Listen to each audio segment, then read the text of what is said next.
Assalamualaikum warahmatullahi wabarakatuh. Alhamdulillahirrabbilalamin.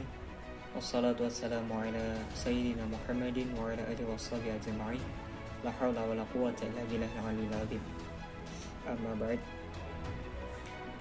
Yang terhormat Bapak Arif Nur Aini MSc selaku dosen pengampu mata kuliah prinsip ekonomi makro, dan teman-teman semuanya yang berbahagia.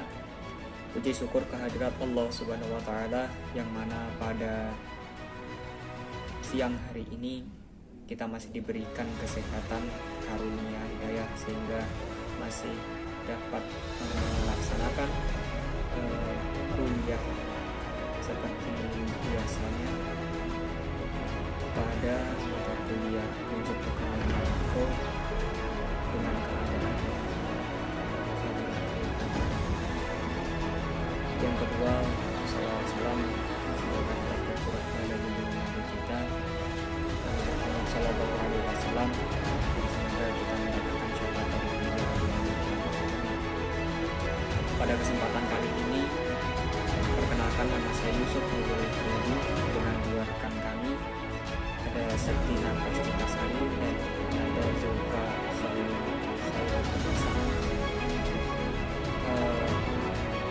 sebagai penyampai materi dari makalah yang kami susun dengan judul faktor-faktor dalam perekonomian. Saya di sini sebagai moderator. Materi pertama nanti disampaikan oleh Septina Prastikasari, yang pemateri kedua Ananda Zulfa Khairatun-Nisa. Langsung saja masuk ke materi. Kepada Septina Prastikasari kami persilakan. Nah, begini. Assalamualaikum warahmatullahi wabarakatuh. Saya Septina Prastikasari.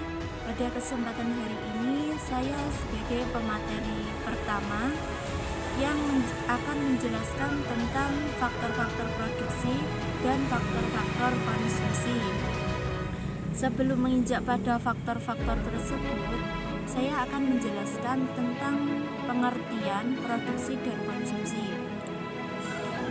Faktor dalam makalah yang kami buat, produksi adalah suatu barang atau proses yang dimanfaatkan untuk meningkatkan nilai jual maupun nilai guna pada suatu barang atau jasa.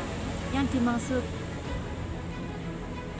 barang atau jasa di sini adalah hasil dari produksi. Nah, produksi juga memiliki faktor-faktor tertentu.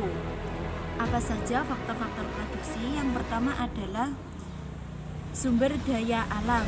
Nah, dalam bumi semakin banyak dan semakin bagus kualitas sumber daya alam yang diperoleh, maka semakin tinggi pula lah hasrat untuk memproduksi barang tersebut, yang SDA tersebut. Yang dimaksud SDA bisa dikatakan sumber daya alam dari bumi, baik itu berupa tumbuhan, tambang maupun hasil perkebunan. Itu yang dinamakan faktor produksi sumber daya alam.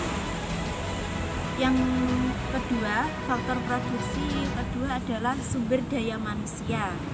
Nah, yang dimana sumber daya manusia adalah makhluk sosial yang sudah pasti membutuhkan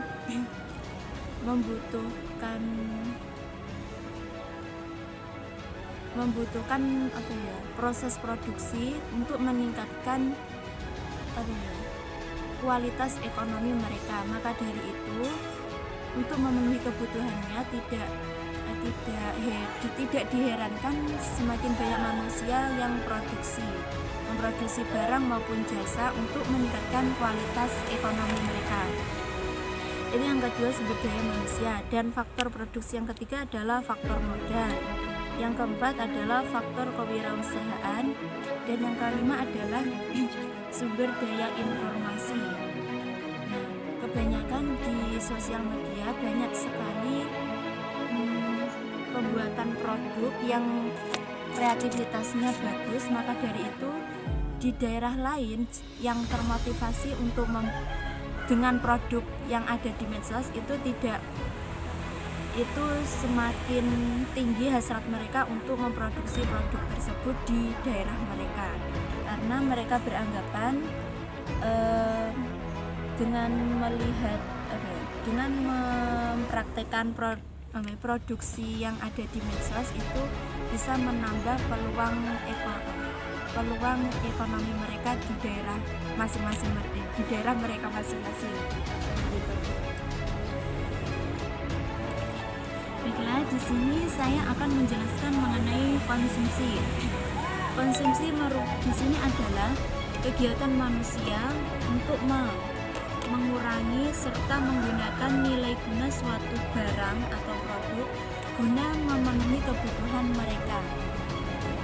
Nah, di sini konsumsi juga memiliki faktor-faktornya. Yang faktor pertama adalah pendapatan. Nah, sebagai makhluk sosial, manusia tentunya memiliki pendapatan, dan dari pendapatan itulah manusia berinisiatif untuk mengkonsumsi, dengan kata lain membeli suatu barang atau produk guna memenuhi kebutuhan mereka. Itu faktor yang pertama. Faktor yang kedua adalah perkiraan harga di masa mendatang. Nah, seperti yang kita lewati sebelumnya adalah di bulan Ramadan banyak sekali harga jual produk atau barang meningkat dari biasanya. Maka dari itu banyak sekali para pengusaha, khususnya pengusaha jajan hari raya itu berinisiatif membeli banyak bahan mentah yang digunakan untuk pembuatan jajan hari raya, mungkin jaraknya 2 bulan atau 1 bulan sebelum bulan Ramadan mendatang, guna yaitu untuk meminimalisir banyaknya pengeluaran modal mereka. Yang ketiga adalah harga barang yang dikenal. Yang keempat adalah iklan. Nah, iklan juga bisa dikatakan sebagai faktor konsumsi, karena banyak sekali di media sosial iklan-iklan yang menarik atau mengundang minat seseorang untuk membeli barang seperti yang ada di iklan tersebut.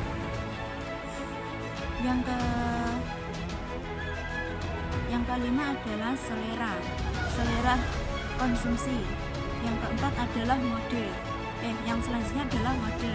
Mode di sini bisa dikatakan merek atau model suatu produk. Yang terakhir adalah jumlah keluarga. Di sini tentunya salah satu contohnya adalah ibu rumah tangga. Nah, dalam mengkonsumsi, khususnya membeli bahan makanan pokok untuk kebutuhan mereka, ibu rumah tangga tersebut juga mengira-ngira jumlah keluarganya di rumah itu berapa. Maka dari itu, semakin banyak keluarga yang berada di rumah, maka semakin banyaklah ibu rumah tangga tersebut membeli produk atau bahan makanan pokok di pasar untuk memenuhi kebutuhan keluarga mereka. Nah, beginilah mengenai faktor produksi dan konsumsi. Selanjutnya akan saya serahkan kepada moderator. Baik, selanjutnya ke materi yang kedua disampaikan oleh rekan kita Nada Zulfakharat Tunisa. Kepadanya kami persilakan.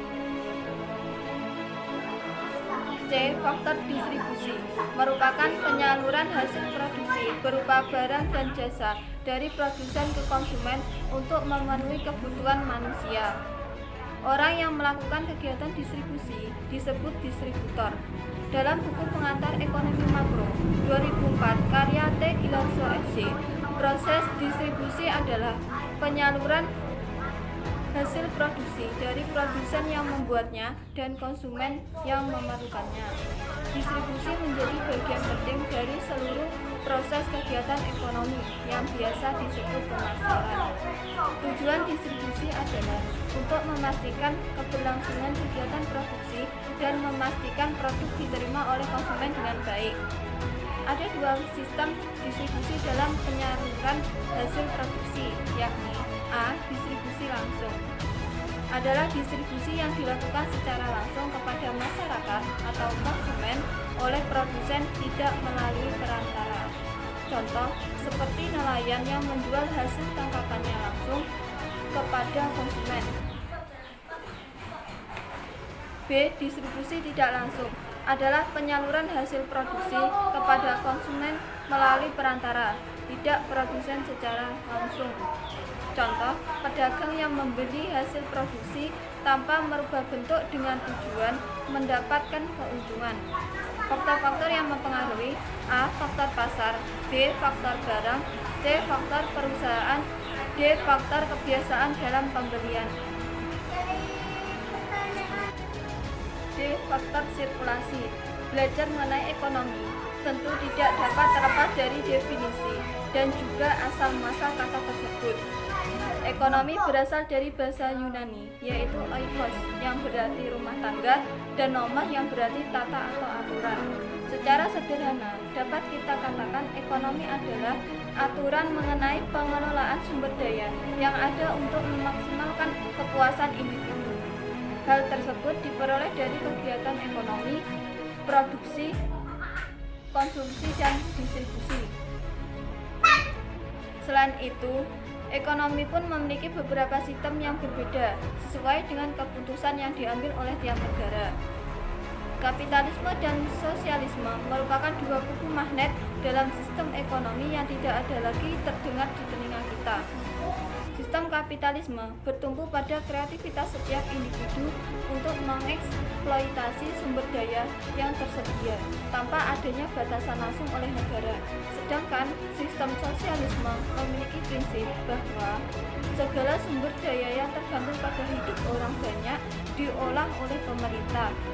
Seiring berjalannya waktu, ekonomi konvensional telah memiliki banyak kelemahan dalam aspek kehidupan manusia, seperti krisis Amerika pada tahun 2008 tidak lepas dari praktek ekonomi konvensional dalam memainkan tingkat suku bunga. Ekonomi Islam menghargai kreativitas setiap manusia, karena setiap manusia memiliki kemampuan yang berbeda-beda, namun bukan berarti menghiraukan hak yang berkemampuan terbatas. Harta dipandang sebagai media untuk dapat diandalkan, berbagi satu sama lain, bekerja sama untuk mencapai kebahagiaan yang dicita-citakan. Salah satunya adalah mendirikan usaha. Ekonomi Islam juga mempengaruhi untuk berzakat, bersedekah, berinfak, berwakaf, dan lain-lain. Tercatat bahwa pada zaman kekhalifahan Umar bin Abdul Aziz bahkan tidak dijumpai satupun yang berhak menerima zakat, sehingga digunakanlah dana tersebut untuk memerdekakan budak. Dengan banyaknya zakat, maka praktek-praktek kecurangan seperti penipuan akan dapat teratasi. Akhirnya, ekonomi Islam bukan berdasarkan naluri manusia atau menuruti nafsu sendiri-sendiri, melainkan salah satu kesempurnaan Islam yang diatur oleh Allah jauh sebelum sistem ekonomi saat ini hadir.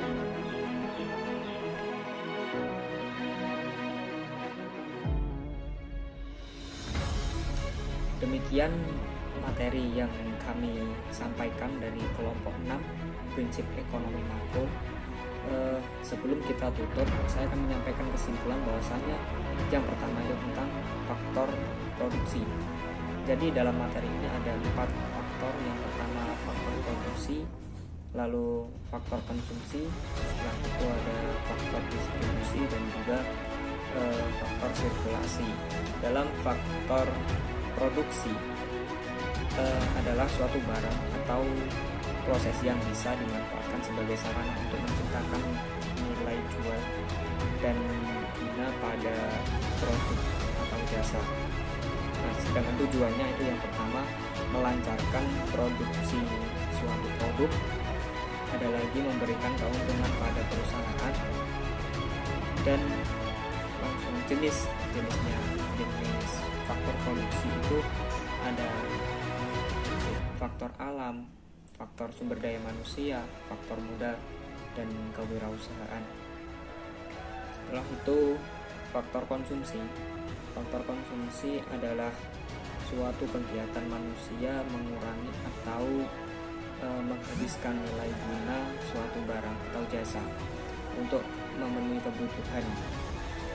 Dan yang mempengaruhi itu yang pertama ada pendapatan, terus ada perkiraan harga di masa mendatang, terus ada harga barang yang dikenai, dan juga iklan, dan seterusnya. Sedangkan faktor distribusi itu merupakan penyaluran hasil produksi disalurkan berupa barang dan jasa dari produsen ke konsumen untuk memenuhi kebutuhan manusia. Ya, distribusi itu ada beberapa sistem. Yang pertama ada distribusi langsung. Secara langsung, contohnya seperti nelayan yang menjual hasil tangkapannya pada saat itu juga. Dan yang kedua ada distribusi secara tidak langsung. Contohnya yaitu pedagang yang membeli hasil produksi tanpa merubah bentuk dengan tujuan mendapatkan keuntungan tadi. Nah, sedangkan faktor yang mempengaruhi dari distribusi itu sendiri, yang pertama ada pasar, terus yang kedua faktor barang, terus perusahaan, dan juga kebiasaan atau pembelian. Nah, yang terakhir tadi faktor sirkulasi. Faktor sirkulasi itu terkait ekonomi. Itu membahas dan masuk dalam konteks Islam karena yang dominan menggunakan sirkulasi tadi dalam konteks Islam. Jadi ekonomi Islam itu mempengaruhi kepada umat muslim untuk menggerakkan hartanya di jalan lurus. Mendirikan usaha merupakan salah satu upaya yang dapat dilakukan. Apabila usaha yang dilakukan menghasilkan kekayaan yang besar, bukan ekonomi Islam bila hanya membiarkan harta tersebut membengkak. Ekonomi Islam itu contohnya seperti mempengaruhi zakat, bersedekah, infak, berwakaf, dan lain-lain, sehingga ada jaminan kehidupan bagi setiap orang yang beriman dan dapat menyeimbangkan kondisi ekonomi dari yang kaya dan yang miskin. Itu faktor sirkulasinya. Demikian penyampaian materi dari kelompok 6. Saya Yusuf Nurul Hayani sebagai moderator. Mohon maaf apabila ada kesalahan, namun yang jelas manusia tidak luput dari keadaan salah. Jadi sekali lagi mohon maaf. Terima kasih atas perhatiannya. Wassalamualaikum warahmatullahi wabarakatuh.